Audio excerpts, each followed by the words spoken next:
Olá, pessoal. Bom dia. Tudo bem com vocês? Meus amores, hoje vocês não vão poder me ver aqui na telinha, né? Eu passei por uma cirurgia aqui na boca, vocês vão perceber que eu não tô falando muito bem, tá?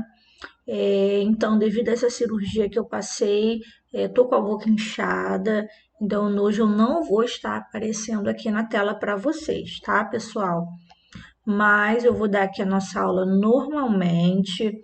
Vou falar um pouquinho mais devagar, galerinha, tá?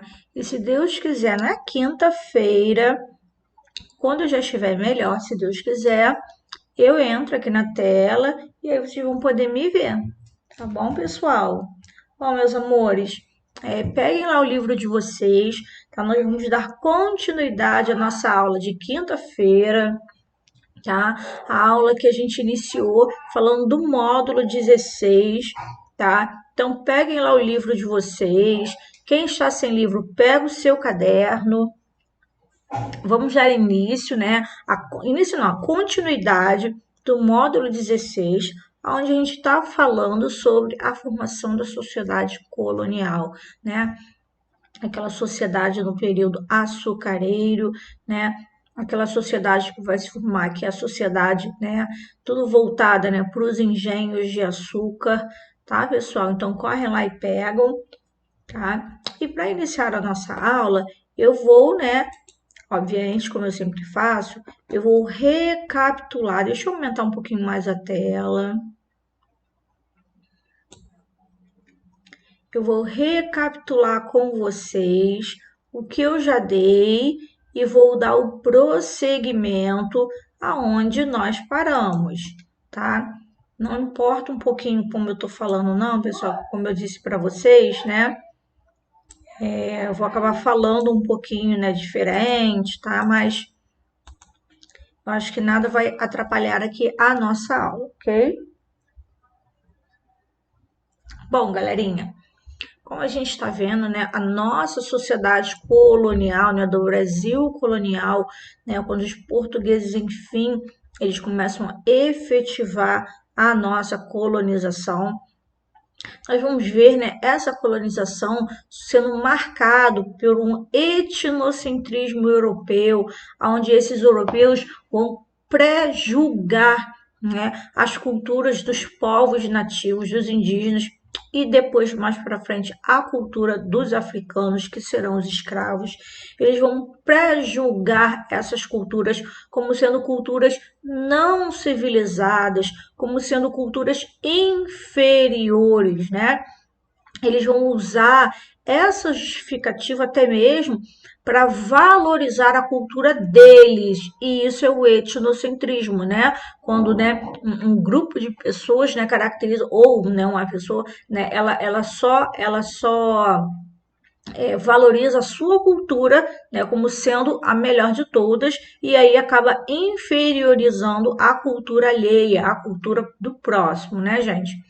E aí os europeus vão usar desse etnocentrismo até mesmo, né, para colocar o europeu como, né, um grupo de pessoas superiores, tá? Até mesmo para... Deixa eu beber uma aguinha aqui, pessoal, calma aí.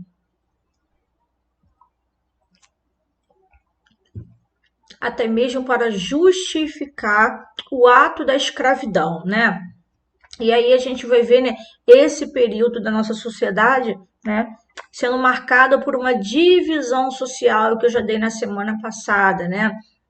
A gente já vê que no topo da pirâmide social nós vamos ver, né, os senhores de engenho, né, que eram, né, pessoas influentes, donos de terras, eles tinham poder e eles eram a autoridade máxima no engenho, né? Ele dominava suas famílias, dominava suas terras, dominava seus escravizados, né?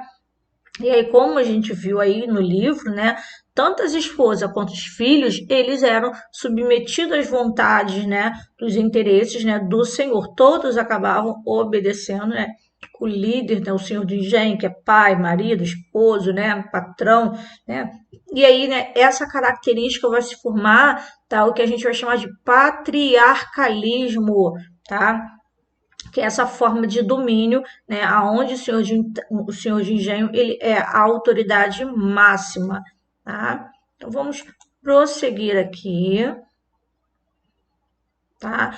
Nós até vimos esse quadrinho que fala que a palavra patriarca vem do latim, né? Patriarca, que significa o quê? Líder, chefe de família, ok? E aí nós vamos ver, né, que não só os familiares, mas também os trabalhadores vão ser submetidos à vontade do Senhor, né, que era o Senhor de engenho, né? E aí diante, né, desse cenário, tá, dessa situação de vida, né, dos escravizados, né, a gente vai ver, né, que cada vez mais, né, esse domínio do europeu sobre essas pessoas, né, aqui vai se prevalecer através desse etnocentrismo, dessa força de autoridade, sempre buscando, né, mostrando a eles que o branco europeu era superior. E aí vim mostrando para vocês, né, que esses escravizados, né, eles eram severamente castigados. Quem eram os escravos a princípio? A princípio eram os indígenas, né, ou os mestiços, né, que eram o envolvimento do senhor branco europeu com uma índia, e aí nascia um mestiço. Então, a princípio, esses escravos vão ser os indígenas.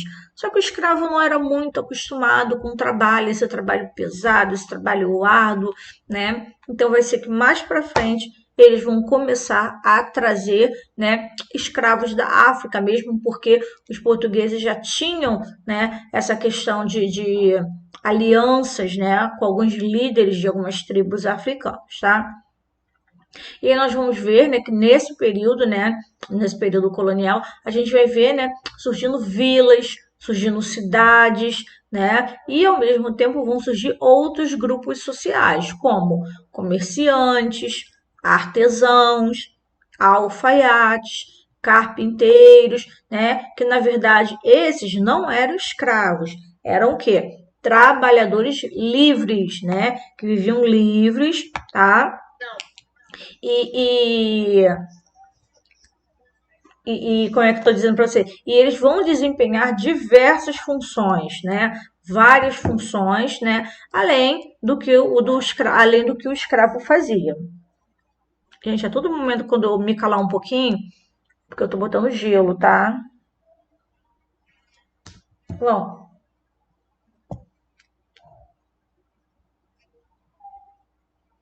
prosseguindo aqui, gente, como nós já vimos aqui, né? Aqui a situação dos escravos também, ela acaba variando de acordo com a função que ele desempenha, né? Por exemplo, gente, como é que subiu aqui? Por exemplo, a gente vai ver escravos, né, que trabalham na lavoura, existe aqueles escravos que é escravos, né, de casa, que é escravo doméstico. A gente vê alguns escravos que são escravos de ganho, que são escravos que ficam no centro, né, das vilas, das cidades, fazendo algum trabalho, né, para o seu senhor. E através, né, dessa venda de alguma coisa que esse senhor, né, colocava esse escravo de ganho para fazer, muitas das vezes ele acabava ganhando um pequeno trocado que ele acabava juntando até mesmo para comprar a sua alforria, né? O que é alforria? É a carta que dá liberdade, é um documento que o senhor de engenho assina dando liberdade àquele escravo, né? E aquele escravo, né, que muitas das vezes se rebelava, aquele escravo que muitas das vezes, né, não fazia, não acatava as ordens do seu senhor, né, a gente vai ver eles sendo castigados fisicamente, tá? Fisicamente eles vão ser castigados, eles eram explorados e submetidos a constantes violências, tá? E a gente vai ver, né, que através dessa colonização portuguesa aqui no Brasil, isso vai acabar promovendo a mistura de etnias, que a gente chama de miscigenação. Olha a palavra miscigenação aqui, ó, galera, ó. Miscigenação, tá aqui, ó.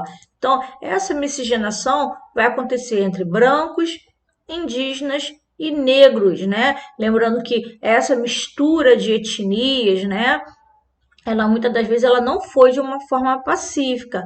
Muitas vezes ela foi marcada por quê? Por violência, por conflitos, né? Inclusive, como o livro está expondo aí pra gente, que muitas mulheres indígenas e negras, muitas delas sofreram abusos sexuais, né, dos seus senhores, né? O que levava elas a engravidarem, né, e terem filhos o quê? Mestiços, né? Filhos bastardos, né? Na sua maioria, eles não eram escravizados, mas também eles não podiam ocupar uma posição de igualdade em relação ao branco. Acabava se tornando o quê? Um trabalhador livre, né? Um alfaiate, né? Um comerciante, enfim, né? E aí, né? Continuando aqui, a gente viu, né? Que essa miscigenação aqui, ela também vai contribuir para que ocorra trocas culturais, tá? Que na maioria das vezes nós vimos que essas trocas culturais, na verdade, não foram trocas, né, galera? Foram imposições culturais entre esses diversos povos, principalmente essa imposição, gente, ela veio nitidamente dos europeus, tá? Agora, o indígena e o africano realmente foi uma troca cultural entre eles. O que é uma troca cultural? Eu viro para você e falo assim, Pedrinho, eu te dou minha cultura, você me dá sua cultura? Não, não é isso, gente. Por exemplo, olha, eu sou carioca, né? Assim, no Rio de Janeiro, eu tenho meu jeito. Nós, do Rio de Janeiro, temos um jeito típico de falar, puxando o R. Aí, de repente, eu vou morar, né, em São Paulo, né? Vamos supor que eu preciso lá trabalhar num colégio. Eu vou morar em São Paulo, vou passar um ano. Então, conforme eu vou convivendo, eu vou começando a pegar algumas coisas dos paulistas, né? O jeito de falar, puxando o S, né? Por exemplo, os paulistas não falam biscoito, falam bolacha, né? O biscoito que a gente chama, um biscoitinho, vou comer um biscoito. Eles não chamam de biscoito, chamam de bolacha, né? Aqueles biscoitinhos da Elma Chips, eles não chamam de biscoitinhos, eles chamam de salgadinhos. Então, é a cultura deles. Então, eu acabo, sem perceber, conforme a convivência, eu acabo pegando para mim o jeito de falar, né, o nome de alguns objetos, até o jeito de me vestir, porque em São Paulo faz um pouco mais frio do que aqui no Rio de Janeiro. Então, o que que acontece? Está havendo o quê? Uma troca cultural, não é? Não é que eu cheguei lá e o paulista impôs, você tem que falar assim, nada disso. Isso é uma troca cultural. E como a gente está vendo aí, que essa mistura de etnias, ela vai acabar contribuindo para essa troca cultural, tá, desses diversos povos, né? Os europeus, né, brancos, indígenas e negros, né? Mas como está dizendo aí, né, que nesse processo de miscigenação, o que acabou sendo mais privilegiado foi o que? A cultura europeia, né? Foi mais privilegiado que a cultura africana e a indígena, porque na verdade, né, eles diziam que a cultura deles era o quê? Superior e que esses outros povos eles eram vistos como uma etnia inferior, uma etnia não civilizada, né? E aí esses europeus vão tentar impor a todo momento sua cultura, sua religião, sua língua sobre esses povos, com a desculpa que estava levando-os até a civilização, o patamar da civilização. Ok? Prosseguindo aqui.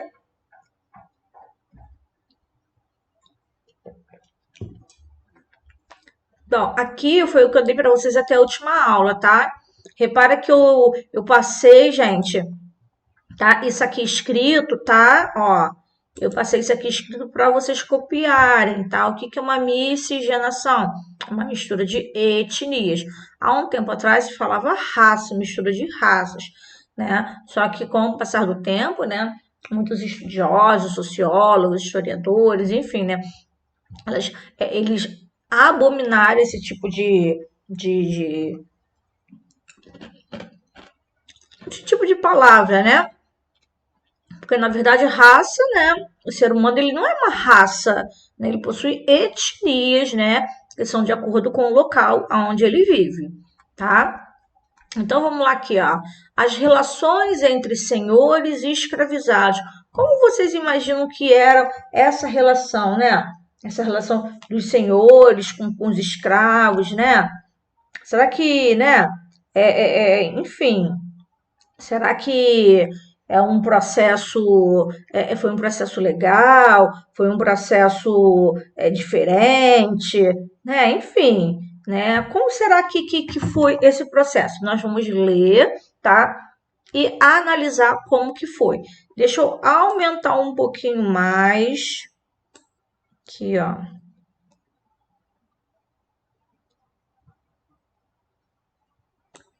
Para ficar melhor a nossa leitura. Acho que melhorou um pouquinho mais, né, galerinha?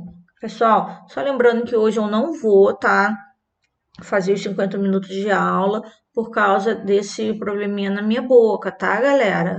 Então, eu já vou estar passando para a coordenação o motivo da nossa aula não ter ido até os 50 minutos, tá bom, galera? Então vamos lá, pessoal.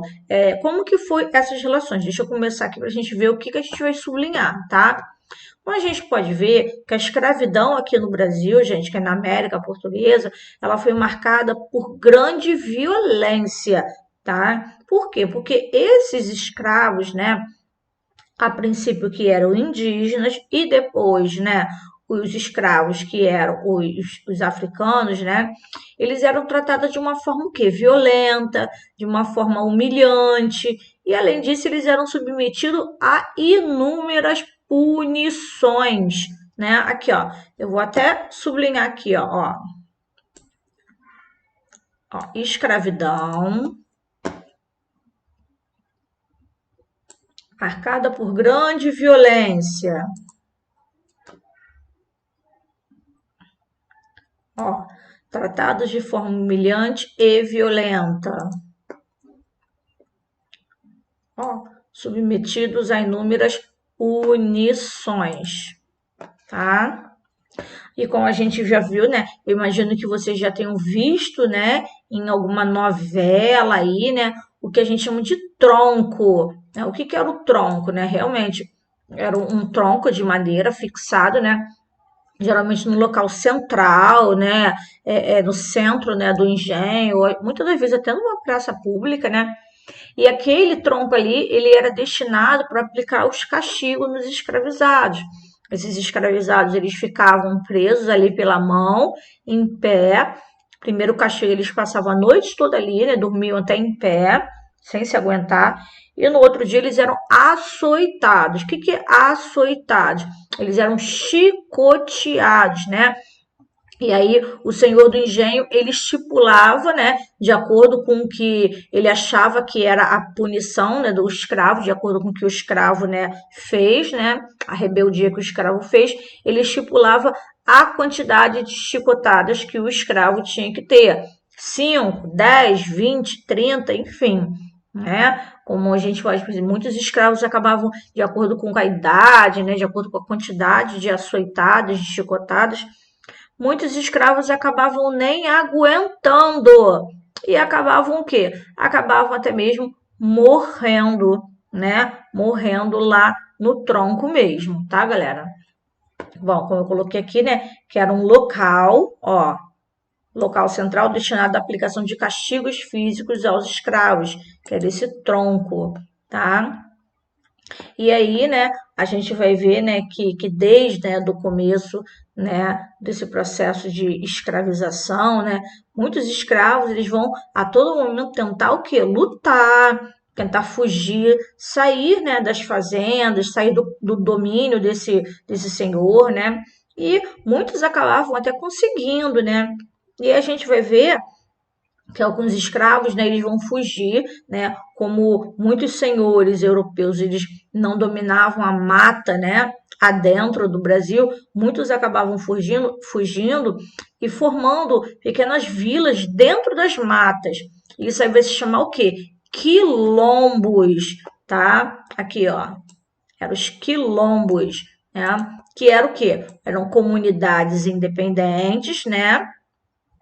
Formada pelos escravos, né, que fugiam, os escravos fugitivos, né? E aí, né, nesses quilombos é onde eles podiam, né, fugir, né, podiam viver uma vida longe, né, do domínio do senhor de engenho, tá? Então tá aqui, ó, Ó, o que está escrito aqui no começo desse parágrafo, ó, que os quilombos, eles representam um dos maiores símbolos de resistência à escravidão, tá? E aí, na nossa história, a gente vai ter um quilombo que ficou muito famoso, tá? Um quilombo localizado lá no Nordeste, mais precisamente no estado do Alagoas, tá na acho que é Serra da Barriga, que foi o quilombo dos Palmares, né? Onde eles tinham um líder que era o Zumbi dos Palmares, tá, galera? Então, isso aí a gente vê um pouquinho mais pra frente, tá? E aí tá dizendo aí que esses quilombos acabou representando o quê? Virou símbolo de resistência à escravidão, tá? E a gente vai ver, né, eles fazendo uso da capoeira, né, que era uma cultura totalmente, né, africana. A capoeira, o que que era uma capoeira? Hoje a capoeira, gente, né, eu acho que é até um esporte, né? Enfim, então essa capoeira, ela era o quê? Uma luta criada pelos escravizados, tá? Que mistura golpes e danças de diversas etnias da África, tá? E aí nas fazendas eles eram proibidos, galera, de praticar essa capoeira. Então, lá nesses quilombos, aonde eles, né, eles foram, onde eles fugiam, eles podiam manter a sua identidade, podiam manter, né, a sua cultura, né? Enfim, e aí, né, eles, né, podiam viver mais livremente, tá? Nesses quilombos.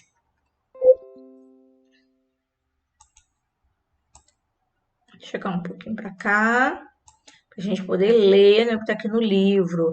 Né? Olha aí, ó, eles praticando a capoeira, né? Olha lá o guarda já vindo para poder fazer eles pararem, não é verdade? Porque não podia, galera, não podia, tá? Vou beber uma aguinha aqui, peraí.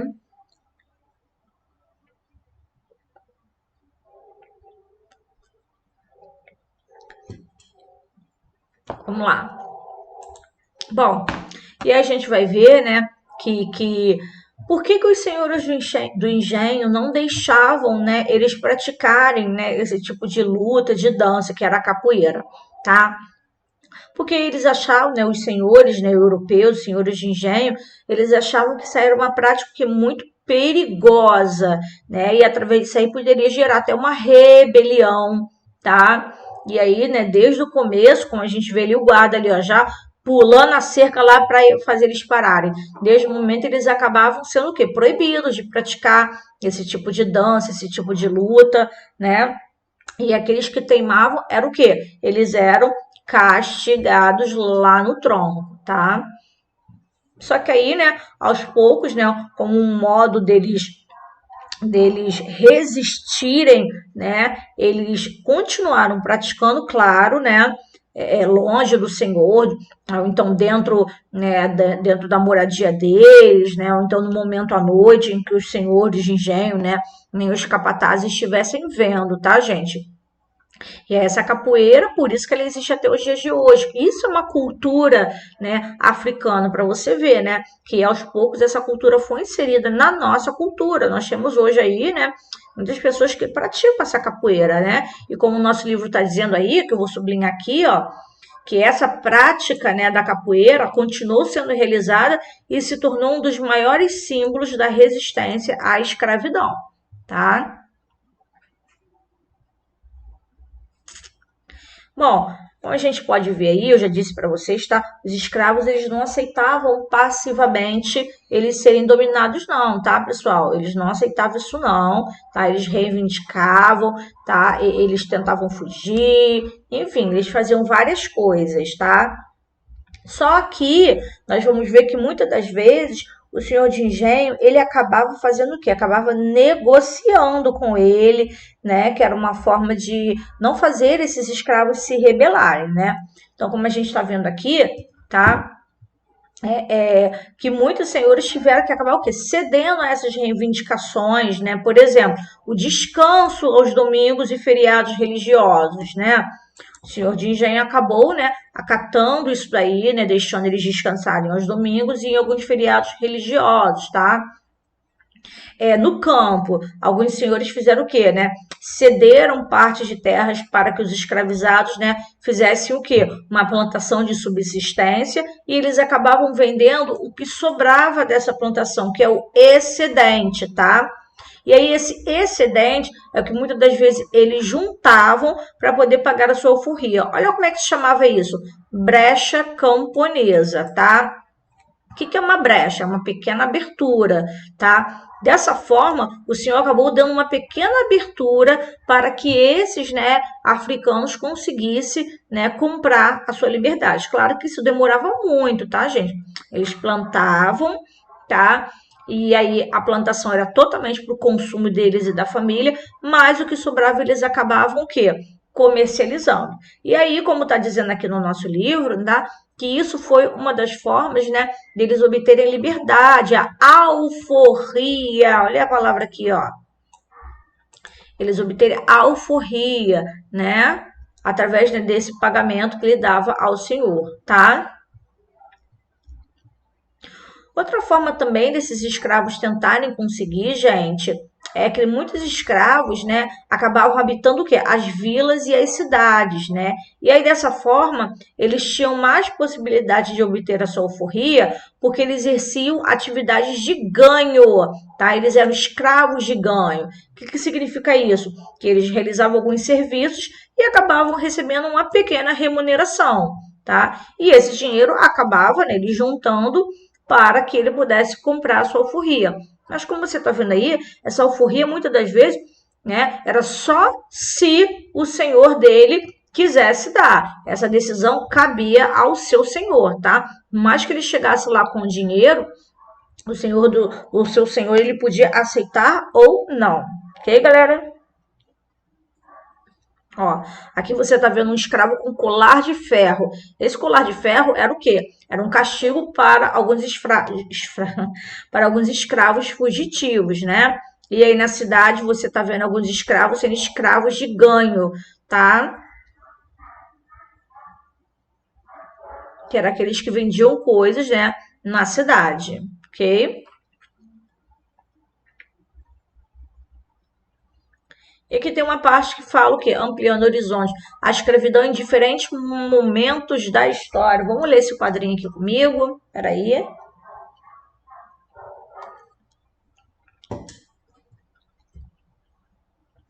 Só um minutinho, pessoal.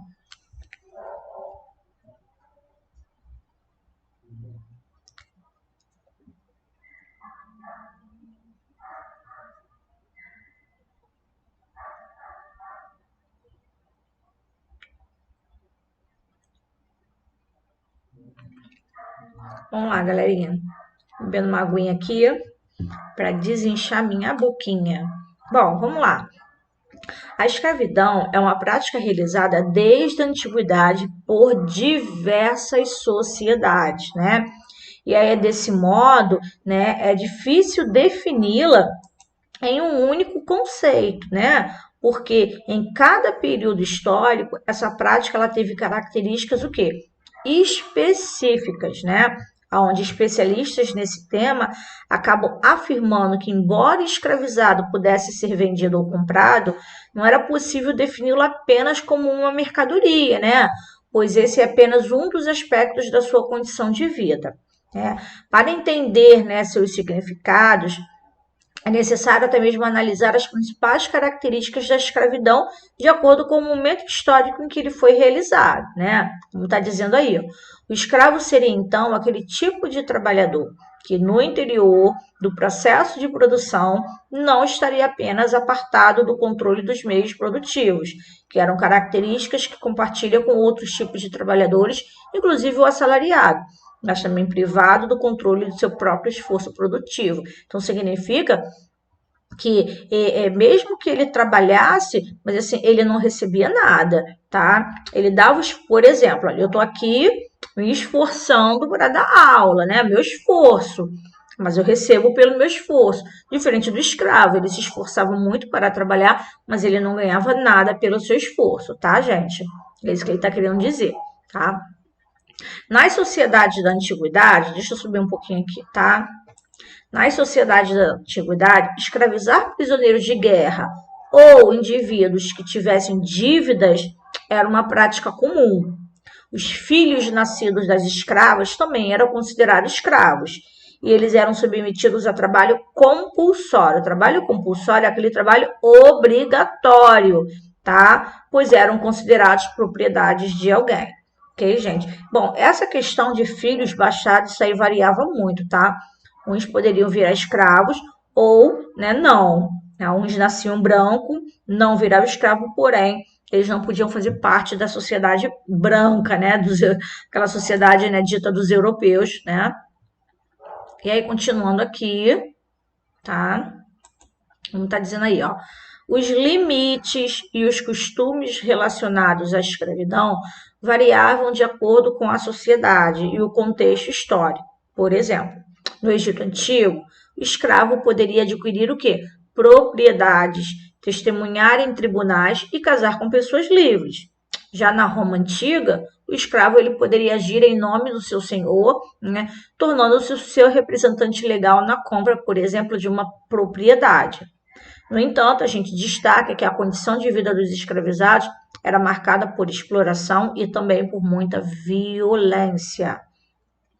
Na transição, né, na passagem da antiguidade para a Idade Média, a prática do trabalho compulsório ele acabou permanecendo, tá? Só que as transformações políticas, sociais e econômicas que ocorreram na Europa acabaram contribuindo para o surgimento o quê? Da servidão. O que é a servidão que nós já vimos lá no primeiro bimestre, os servos, né? É um trabalho típico do sistema feudal, dos feudos, né? Em que o servo ele era explorado tanto quanto escravo, né? Mas ele não era escravo, né? Ele estava submetido à vontade do senhor feudal, mas ele não era propriedade do senhor feudal. O servo, ele é apenas obrigado a pagar o quê?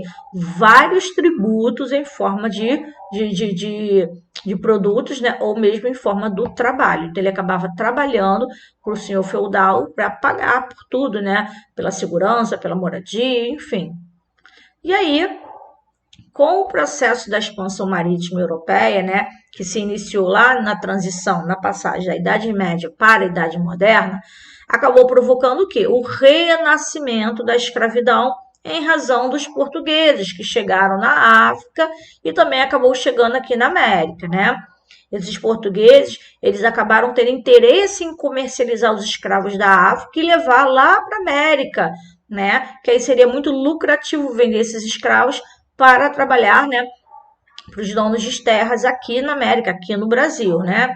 E, além disso, a Igreja Católica, ela não condenava a escravidão dos povos africanos, galera. Ela condenou a escravidão de indígenas, tá?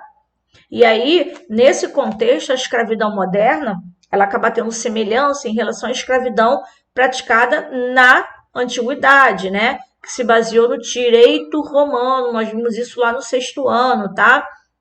Onde o escravizado se tornava propriedade de um indivíduo e ele era, né, submetido àquele trabalho obrigatório, trabalho compulsório, né? Só que aí uma diferença pode ser ressaltada no que diz respeito, né, à étnica, né, à religiosa. Os povos da África e suas crenças eram considerados inferiores pela sociedade cristã europeia, né? Atualmente, infelizmente, ainda existe esse trabalho compulsório aqui no Brasil e no mundo, né? Que é um trabalho caracterizado quase que igual a uma escravidão. E é preciso que as sociedades acabem se conscientizando e se mobilizando contra esse tipo de exploração, onde tem que exigir das autoridades a adoção de medidas para o quê? Combater a escravidão contemporânea. A escravidão contemporânea é a escravidão atual, ok, pessoal? Bom, deixa eu ver aqui. Condição de vida das mulheres. Deixa eu só ver o que falta aqui. Falta muita coisa. Ah, não, falta pouquinho. A gente para aqui. Condição de vida das mulheres, né? Como é que eram as mulheres nesse período colonial, tá? Então, como a gente está vendo aqui, né? Nessa sociedade colonial, tá? Tanto mulheres brancas quanto indígenas, quanto negras, elas eram submetidas à vontade, né, dos homens. Lembra? A sociedade colonial ela é marcada pelo patriarcalismo, onde o homem é o líder, né? E aí era comum, né, muitas mulheres sofrerem vários tipos de violência. Violência física, violência sexual, violência psicológica, né, praticada pelos homens, né? E aí, de acordo com a época desse período colonial, olha o que cabia às mulheres, ó.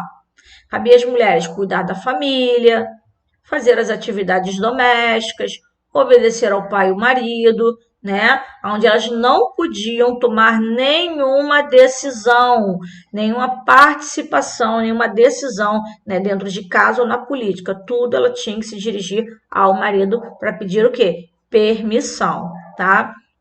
E aí, né, mesmo, né, que elas vivessem nessa opressão, muitas mulheres vão resistir e vão lutar para que elas possam ter direitos, né?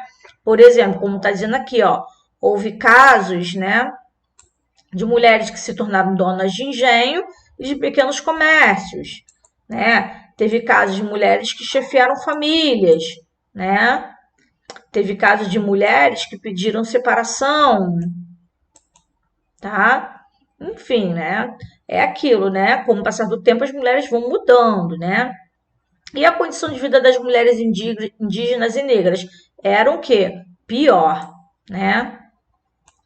Elas eram tratadas de forma muito mais inferior, né, do que das mulheres brancas, né? A gente vai ver, né, esses homens brancos, né, abusando sexualmente, né, dessas mulheres negras indígenas, né, à força, né? Por quê? Porque elas eram consideradas propriedades desse senhor, né? E aí aqui, ó, a Igreja Católica vai orientar esses colonos, né, esses europeus, esse senhor, a se casar com as mulheres brancas, tá? Porque a igreja condenava, achava errado, casamento interraciais, né? Branco com outros tipos de etnias, tá? E aí, só que mesmo com a Igreja Católica, né, condenando, a gente vai ver, né, casos de mulheres que vão lutar contra, né, a sua ordem social, e nós vamos ver mulheres negras, né, por exemplo, no século XVIII, que vão ficar ricas, né, por meio de atividade comercial, né, mulheres que vão conseguir sua alforria, vão conseguir acumular bens, né, e aí nós temos um caso muito famoso aqui, que é a Chica da Silva, né? Chica da Silva, nós, né, há muito tempo atrás mesmo, nós tivemos uma televisão, né, que ela fez uma novela falando da Chica da Silva, né, contando a história dessa, né, escrava, né, que ganhou, né, a sua alforria, né? Quem deu alforria para ela foi um contratador de diamantes, né, que era o João Fernandes de Oliveira, né, que se apaixonou por ela e acabou se tornando marido dela, né? Mas claro, eles não puderam se casar. Lembra que eu falei que a igreja condenava? Então, legalmente, eles não puderam se casar, mas viveram muitos anos juntos, né? E que acabaram tendo 13 filhos e todos eles foram reconhecidos pelo contratador, tá? E aí tá aqui, ó, a Chica da Silva, ela tentava agir como as mulheres brancas da elite colonial, né? Ela fazia parte de grupos religiosos que tinham brancos, ela realizava festas, ela tinha bens, né? E aí, de uma forma ou outra, ela acabou se inserindo na alta sociedade, né? Buscando o quê? Uma aceitação, né? Buscando ser aceita pela sociedade. Ok, pessoal? Bom, então a gente encerrou aqui, tá? E aí eu vou deixar o dever de casa para vocês. Eu não vou ler o para concluir não, tá, galerinha? Vou deixar o dever de casa aqui para vocês. Deixa eu ver aqui a página. Deixa eu diminuir aqui. Tá? Eu vou passar só a página 144, tá? Só 144. Deixa eu ver. Não, 144, 145. Para casa, ok? Então, para casa, página 144 e 145, tá bom, pessoal? Bom, galerinha, se Deus quiser, quinta-feira que vem, né? Até amanhã, né? Eu vou estar melhor. E aí vocês vão ter oportunidade de me ver, tá bom? Pra gente, né? É tão bom quando você, né, assiste a aula do professor e visualiza pelo menos o professor, né? Vê, enfim, tá? E eu já expliquei para vocês que eu não tô podendo fazer aula ao vivo porque eu estou com problema de internet, né? Eu até tentei daquelas vezes fazer, mas tinha aulas que caía a internet, então muitos alunos acabavam, né, se sentindo prejudicados por isso, tá bom, meus amores? Então, galera, ó, fiquem com Deus. Um forte abraço, tá? Um beijo não podendo abraçar. Beijos no coração e até quinta-feira. Tchau, tchau.